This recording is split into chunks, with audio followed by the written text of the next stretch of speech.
उत्पत्ति अध्याय 40।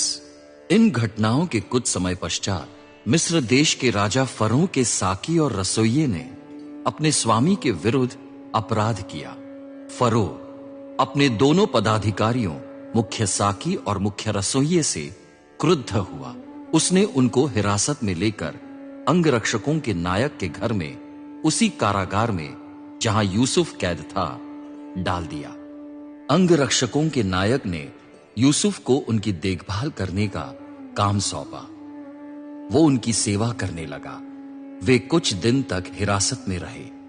एक दिन मिस्र देश के राजा के साकी तथा रसोइये दोनों ने रात में एक स्वप्न देखा।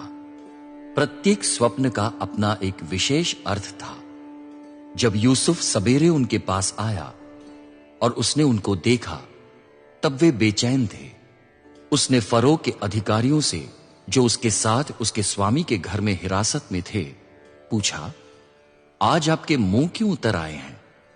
उन्होंने यूसुफ से कहा, हमने स्वप्न देखे हैं, किंतु यहां उनका अर्थ बताने वाला कोई नहीं है। यूसुफ बोला, क्या यह सच नहीं है कि स्वप्नों के अर्थ बताना केवल परमेश्वर का कार्य है?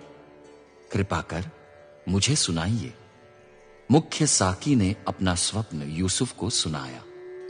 उसने यूसुफ से कहा, मैंने स्वप्न में देखा कि मेरे सम्मुख एक अंगूर की बेल है।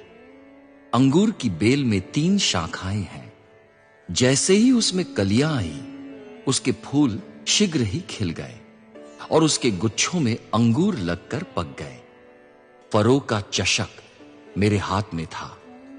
मैंने अंगूर लेकर उन्हें फरो के चशक में निचोड़ा और उसे फरो के हाथ में दिया। यूसुफ ने उससे कहा, यह आपके स्वप्न का अर्थ है। वे 3 शाखाएं 3 दिन है।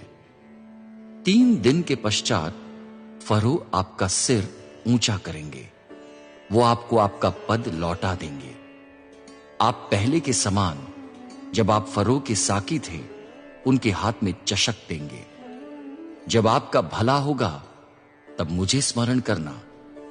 मैं विनती करता हूं, मुझ पर करुणा कर फरो से मेरा उल्लेख करना और मुझे इस कारागार से बाहर निकलवा लेना, क्योंकि इब्रानियों के देश से सचमुच मेरा अपहरण किया गया है।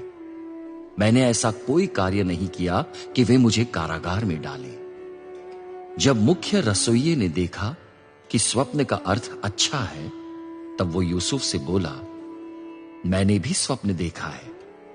मेरे सिर पर सफेद रोटियों की 3 टोकरियां हैं। ऊपर की टोकरी में फरो के लिए सब प्रकार के पके व्यंजन हैं। पक्षी मेरे सिर की टोकरी में से उन्हें चुग रहे हैं। यूसुफ ने उसे उत्तर दिया, आपके स्वप्न का यह अर्थ है।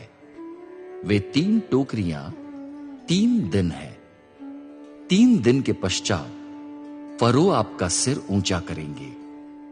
वो आपका सिर आपके धड़ से अलग करेंगे। वो आपको काठ पर लटका देंगे और पक्षी आपका मांस नोच नोच कर खाएंगे। तीसरे दिन फरो का जन्म दिवस था। उसने अपने समस्त कर्मचारियों को भोज दिया। उसने अपने कर्मचारियों के मध्य मुख्य साकी और मुख्य रसोइये के सिरों को ऊंचा किया। उसने मुख्य साकी को उसका साकी पद लौटा दिया।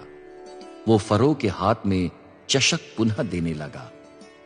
जैसा यूसुफ ने स्वप्नों का अर्थ बताया था, उसके अनुरूप फरो ने मुख्य रसोइये को काठ पर लटका दिया।